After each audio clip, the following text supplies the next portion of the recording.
Bonjour et bienvenue sur le studio de Go Entrepreneur Marseille Provence-Alpes-Côte d'Azur où j'ai le plaisir d'accueillir Élodie Carpentier. Bienvenue. Bonjour Élodie. Bonjour. Vous êtes la cofondatrice du Rouge Français. Alors on le voit, vous arborez un magnifique rouge à lèvres. Racontez-nous un petit peu ce qui se cache derrière ce nom d'entreprise. Alors le Rouge Français, on est en fait la première marque de maquillage qui sublime les femmes avec la coloration végétale. Donc on est sur une innovation mondiale qui utilise en fait ce qu'on appelle des plantes tinctoriales. Donc des plantes qui sont teintantes, des plantes qui ont des propriétés colorielles, mais aussi bénéfiques pour la santé. Donc on va avoir des formulations qui sont certifiées bio, vegan, avec un packaging, un écrin qui est éco-responsable. D'accord, ça n'existe pas aujourd'hui chez les marques classiques qui disent aussi parfois vegan, bio ou autre. Exactement. Donc cette coloration végétale, qui est l'essence même du maquillage, la couleur, qui est tout un univers.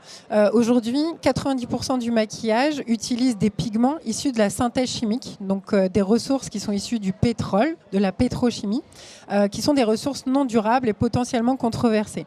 En tout cas, de plus en plus. Et les 10% qui restent, on est sur du minéral. Donc c'est naturel, ça peut être vegan, ça peut être bio, effectivement, mais ce sont des ressources qui ne sont pas durables et aussi de plus en plus controversées. Là, le végétal, c'est vraiment notre avenir. On est sur une ressource durable qui peut être cultivée en bio, en biodiversifié, et qui du coup a des propriétés biologiques, en plus d'avoir des propriétés colorielles. Là, vous avez la garance, par exemple. On utilise des racines, des fleurs, des graines. On peut utiliser vraiment énormément de choses dans la biodiversité de la nature. Alors justement, on en parlait, vous en parliez aussi. Comment on a cette idée, sachant que sur le marché français notamment, la concurrence est très très rude. Il y a déjà énormément d'acteurs français qui sont très reconnus internationalement. C'est quand même un vrai pari de se lancer sur une marque de cosmétiques française. Elle a beau être bio, vegan, etc. Comment vous avez passé ce cap-là ? Alors en fait, c'est vrai que le marché de la cosmétique, c'est un marché de milliards, ça se compte en milliards. C'est un marché qui est très concurrentiel, qui est énorme, qui est mondial. 80% des parts de marché sont dirigées par 3-4 marques, donc c'est vraiment une poignée. Donc pour exister, il faut être très différenciant. Cette innovation, elle est mondiale, la coloration végétale. On a déposé plus d'une dizaine de brevets, donc on s'est protégé pour pouvoir exister sur ce marché. Mais aussi, il faut lever des fonds. Donc voilà. Aujourd'hui, c'est une conviction en tant qu'ingénieur en biotechnologie et avoir travaillé dans la santé, donc dans l'industrie pharmaceutique pour le combat de la femme. J'ai en fait créé la marque quand j'étais enceinte, donc un engagement aussi personnel où j'ai décidé vraiment de faire attention à ce que je me mettais sur la peau, d'être aussi vigilante que dans mon alimentation et de ne pas faire de compromis pour mon enfant. Et donc, j'ai formulé ces produits et exister en fait sur ce marché, c'est vraiment créer des différences en termes de formulation, mais aussi de packaging. Et derrière, bien sûr, il faut lever des fonds. C'est ça. Alors, vous le disiez, vous avez fait déjà une levée de fonds, vous êtes en cours pour la deuxième. Comment ça s'est passé ? C'était quoi les différentes étapes de ces levées de fonds ? Et finalement, est-ce que vous avez des clés de réussite ? Est-ce que des conseils à donner quand il faut aller chercher des millions d'euros ? Parce que là, on parle de millions d'euros parce qu'il faut s'installer sur un marché qui est colossal. Oui. Donc, quand on est entrepreneur, ce qui nous fait se lever le matin, c'est générer des business à impact qui font la différence. Et c'est aussi bien s'entourer.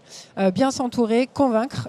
Du coup, comme tout entrepreneur, le parcours est assez classique. On démarre par le love money, par les gens de son entourage. Donc, convaincre les gens de son entourage. Quand j'étais enceinte, j'ai vraiment démarré en auto-entrepreneur. Et finalement, j'ai convaincu mon mari. Mon mari, qui est serial entrepreneur, qui n'a jamais été salarié. Ça aide quand même. Voilà. Et qui a vraiment un parcours d'entrepreneur à succès, a vraiment tout quitté, a quitté sa boîte, a vendu ses parts et m'a rejoint dans cette aventure. On a monté tous les deux en septembre 2019 une SAS. Donc on a injecté des capitaux en propre. Donc voilà, il faut prendre des risques, croire en son projet. Voilà, cette entreprise familiale nous a permis, suite à nos innovations, de pitcher devant des investisseurs pendant des concours d'innovation. Et on a eu la chance de rencontrer le groupe L'Occitane. Donc le groupe L'Occitane, qui est un groupe français engagé, qui est assez axé sur la naturalité et qui a créé avec nous un feed. Donc aujourd'hui, on est à Marseille dans leur incubateur de start-up, donc qui s'appelle Obratory, la cellule innovation. Et derrière, les levées de fonds se sont enchaînées. Donc on a levé à date plus de 1,7 million d'euros avec des business angels. On n'a pas encore touché au fonds d'investissement, mais c'est vrai qu'on a fait des due diligence, notamment avec Femme Business Angel, INSEAD, Chantal Baudron, Hubert Patricot, l'ancien patron de Coca-Cola et du stade Vélodrome où on est aujourd'hui. Quand même. Non, pardon, le stade français. Désolée, je me suis trompée. Marseille, Paris. Mais du coup, c'est vrai que ce sont des investisseurs clés à belle notoriété qui nous aident au quotidien à accélérer. Et là, on est reparti effectivement sur une nouvelle levée avec plusieurs millions. Oui, d'accord. Comme quoi, on peut partir de Love Money et puis finir par lever des millions. Ça représente quoi en termes de chiffres aujourd'hui? Combien de points de vente? Je ne sais pas si on peut parler de chiffre d'affaires déjà. Où vous en êtes aujourd'hui depuis le lancement en 2019? Alors en fait, on a fait la preuve de concept produit, mais aussi business. On est sur du multicanal. Donc on existe en B2C, puisqu'on est une des DNVB françaises de la French Tech, donc Digital Integrated Native Brand, où effectivement on a un gros marketing assez fort sur les réseaux sociaux et notre e-shop. Donc là, on génère du chiffre d'affaires, on crée de la notoriété, et aussi en retail. Donc en retail, on a intégré plus de 50 points de vente. Là, on va faire un partenariat avec un grand acteur de la parfumerie sélective luxe française, mais aussi internationale. Donc le groupe Bogart, sur des enseignes qui sont telles que April, Planète Parfum. On a intégré des pharmacies hybrides, des grands magasins, des concept stores. Et là, c'est le déploiement à l'international en Asie. Et tout ça, en plus de l'hôtellerie de luxe et les spas, parce qu'on est au sein du Phuket, au sein de l'hôtel Marignan Champs-Élysées ou même du Shangri-La, ça nous amène à un objectif qui approche les 1 million d'euros cette année. Et l'objectif, c'est vraiment de décupler ça sur l'année prochaine, parce qu'on aura plus de produits. On a quand même souffert du Covid. Faut rappeler quand même qu'on a lancé une innovation mondiale sur le rouge à lèvres en plein port du masque.